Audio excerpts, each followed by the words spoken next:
नाजरीन, मैं हूं लुकमान अली और आप देख रहे हैं मेरा यूट्यूब चैनल।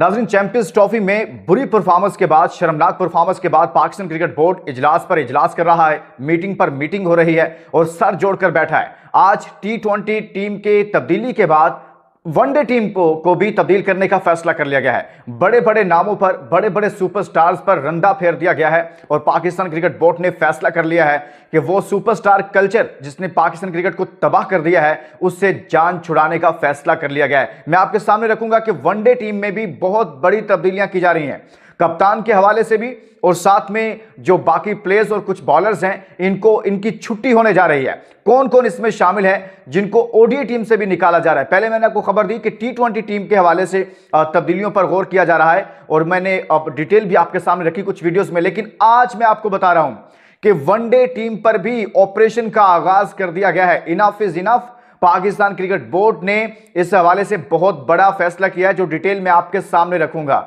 और साथ में दोस्तों ऑस्ट्रेलिया और भारत के सेमीफाइनल पर भी बात करेंगे और इसके साथ साथ आवाजें उठ रही हैं कि चेयरमैन पीसीबी साहब आप खुद रिजाइन क्यों नहीं कर रहे।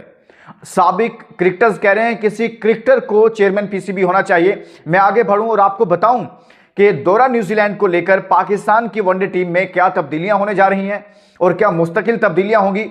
वो जो कह रहे थे ना कि हम रेस्ट लेना चाहते हैं, वो इसलिए चाह रहे थे कि हम ड्रॉप ना हो और उससे पहले हम रेस्ट पर चले जाएं। आपको पता है ये क्या सीन होता है, इसको समझिएगा। ड्रॉप होने का मतलब होता है कि आप चले गए और वापस आपने डोमेस्टिक में या कहीं पर परफॉर्म करके फिर कम बैक करना है। रेस्ट का मतलब होता है कि आप कहीं पर एक भी मैच ना खेलें, एक सीरीज छोड़ेंगे, नेक्स्ट सीरीज में आप कहेंगे भाई मुझे सिलेक्ट कर लो। तो ये चीज होती है, वो चाहते हैं डोमेस्टिक में हम ना जाएं। लेकिन आगे बढ़ने से पहले दोस्तों मैं आपके सामने रखूं कि ओडीआई टीम में जो ऑपरेशन होने जा रहा है इसकी जद में कौन कौन आ रहा है और कप्तान के हवाले से क्या फैसला हो रहा है। वो तमाम दोस्त जो मुझे देख रहे हैं उनसे एक सवाल है, एक सवाल आपके लिए छोड़े जा रहा हूं। आपने कमेंट्स में जाकर बताना है कि क्या ओडीआई टीम का कप्तान मोहम्मद रिजवान को ही रहना चाहिए या किसी और को आना चाहिए। जो आप समझते हैं, अगर रिजवान समझते हो तो आपने कमेंट्स में जाकर मोहम्मद रिजवान लिखना है। अगर आप समझते हैं कि ओडीआई टीम का कैप्टन भी चेंज होना चाहिए और जो होना चाहिए उसका नाम आपने कमेंट्स में लिखना है। और साथ में क्या चेयरमैन पीसीबी कोई क्रिकेटर होना चाहिए, अगर क्रिकेटर होना चाहिए तो कौन होना चाहिए, यह भी आपने कमेंट्स में बताना है। तीसरा सवाल है और वो है आपने तुक्का मारना है भारत और ऑस्ट्रेलिया के सेमीफाइनल में कि कौन जीतेगा आपके ख्याल में ये सेमीफाइनल, भारत इंडिया या फिर ऑस्ट्रेलिया। आपने कमेंट्स में इसमें भी पार्टिसिपेट करना है। जो नए दोस्त हैं उनको वेलकम कहता हूं। ये आपका चैनल है, चैनल जरूर सब्सक्राइब कीजिएगा। यहां आपको बहुत सारी इनसाइड स्टोरीज मिलेंगी। आपका प्लेटफॉर्म है, ये आपका चैनल है। आप देखिए दोस्तों, अब मैं आता हूं मेन असल इश्यू पर, जो मैंने आपको आगाज में बताया कि भाई पाकिस्तान की ओडीआई टीम में ऑपरेशन का आगाज हो गया है। सबसे पहले तो बात यहां से चली है कि आप क्रिटिसाइज होना शुरू हो गया कि भाई आप ओडीआई टूर्नामेंट हारे हैं और आपने ऑपरेशन का आगाज कर दिया T20 से। यह समझ से बाहर है। T20 के कप्तान को तब्दील करने के हवाले से आप इजलास पर इजलास कर रहे हैं, जबकि होना तो यह चाहिए था पहले कि आप चैंपियंस ट्रॉफी में वनडे फॉर्मेट में हारे हैं। आप वनडे टीम का तो सोचें, उसमें क्या करना है, उसमें जो मसला चल रहा है उसको तो पहले हल करें। वो जो कुएं में कुत्ता गिरा हुआ है एक तरह से, जिसकी वजह से पूरा पानी नापाक हुआ है, उसको तो आप पहले निकालें। आप पानी निकालने की कोशिश कर रहे हैं, मेन मुद्दे को नहीं निकाल ले। तो अब जो क्रिटिसाइज हो रहा था उसके बाद ये फैसला किया जा रहा है। मैंने एक मिसाल दी है, वो मैं किसी पर्सनल किसी के हवाले से नहीं कर रहा, लेकिन जब एक सिस्टम में कुछ मसला होता है उस तनाजुर में बात की है। अब ये देखिए, अब ये फैसला कर लिया गया कि भाई आपको ओडीआई टीम से बाबर आजम को निकाला जा रहा है। पहले T20 से इनको आउट किया गया, अब मैं ओडीआई की बात कर रहा हूं। शाहीन शाह अफरीदी को ओडीआई में रेस्ट दिया जा रहा है और साथ में नसीम शाह को ओडीआई में ड्रॉप किया जा रहा है। इसी तरह से हारिस रऊफ को ओडीआई से ड्रॉप किया जा रहा है। और मोहम्मद रिजवान पर मैं आता हूं। रिजवान की कप्तानी के हवाले से पाकिस्तान क्रिकेट बोर्ड अभी तक यह फैसला नहीं कर पाया कि उनको बरकरार रखें या उनकी जगह पर भी किसी को लाया जाए। इब्तदाई तौर पर जो हमारे पास इत्तलात हैं उसमें क्रिकेट बोर्ड यह समझ रहा है कि जो अभी हमारा न्यूजीलैंड के साथ हमारी सीरीज है उसमें रिजवान को कैप्टन बरकरार रखा जाए और उसके बाद फिर हम देखेंगे कि इस हवाले से कुछ करने की जरूरत है या फिर ठीक है।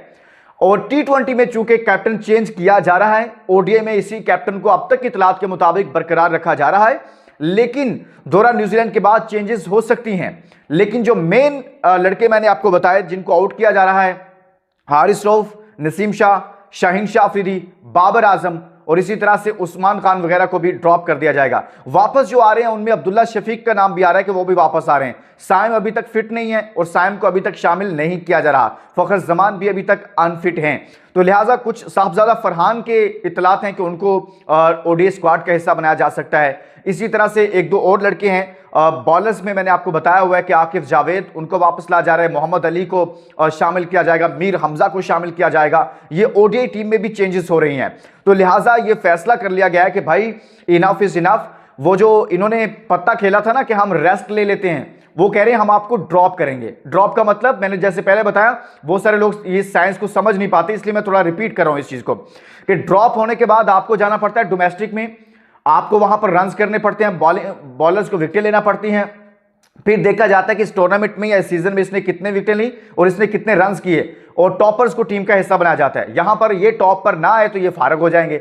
ये कहते हैं हमने रेस्ट, क्रिकेट बोर्ड ये फैसला करे कि आपको हमें पक्की पक्की छुट्टी करवाई जाएगी, तो नए लड़कों को आजमाया जाएगा। मीर हमजा का क्या कसूर है यार? मोहम्मद अली अगर परफॉर्म कर रहे हैं, क्या कसूर है उनका? आकिफ जावेद अगर परफॉर्म कर रहा है तो उसका क्या कसूर है?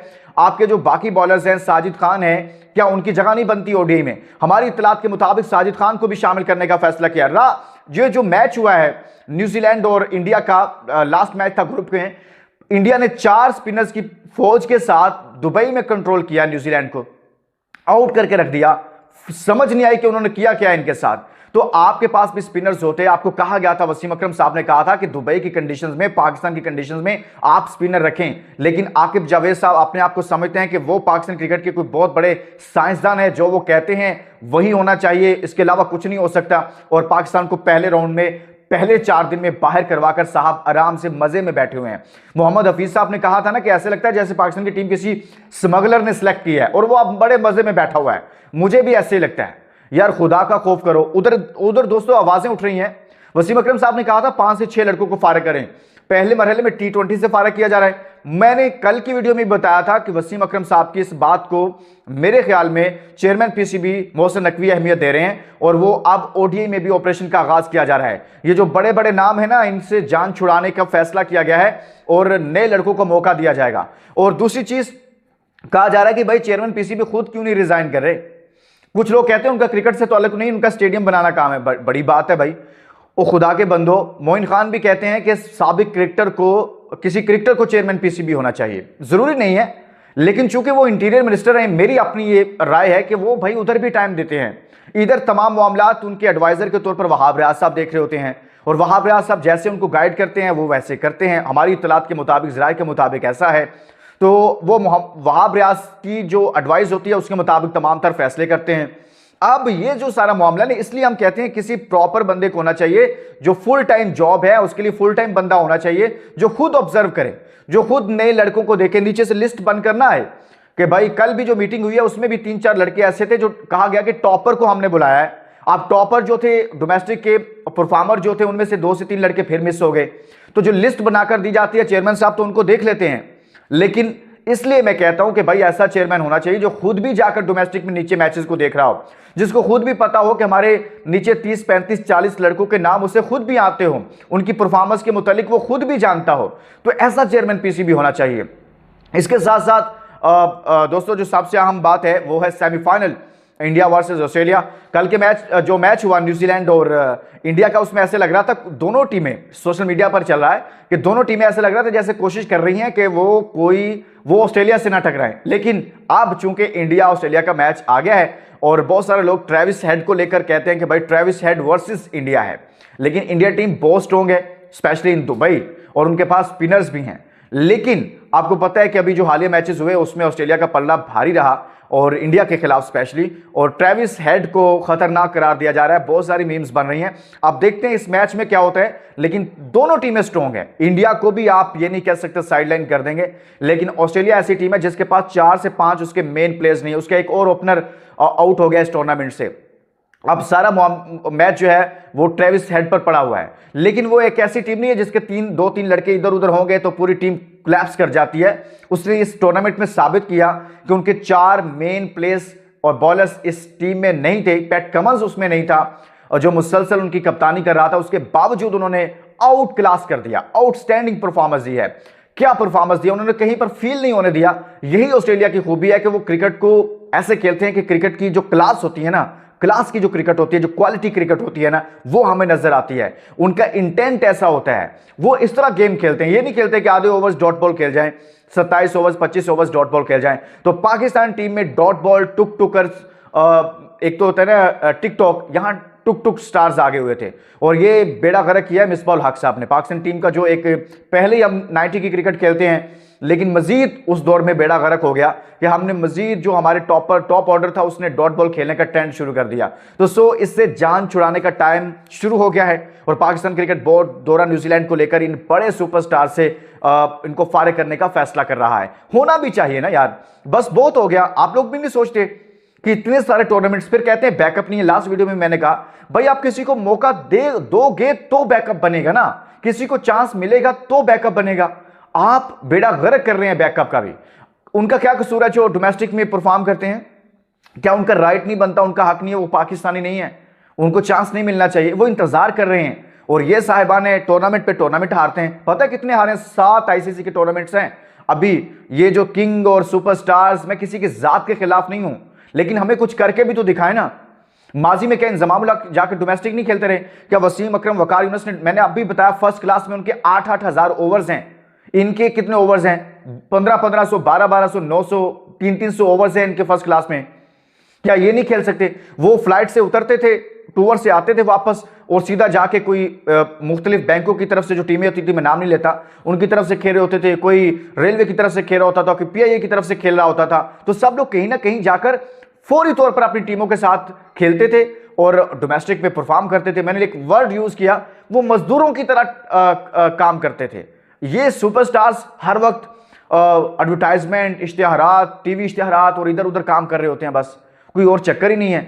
और ना ये डोमेस्टिक में जाना पसंद करते हैं। ये कोई अनोखी दुनिया से आए हुए लोग हैं, इनको अलग से ट्रीट किया जाए। ये इतने ही लाडले हैं, इतने ही बड़े यार, ये इमरान खान से बड़े हैं, ये वसीम अकरम, वकार यूनुस से बड़े हैं, शुएब अख्तर से बड़े हैं। क्या है इनके अंदर यार?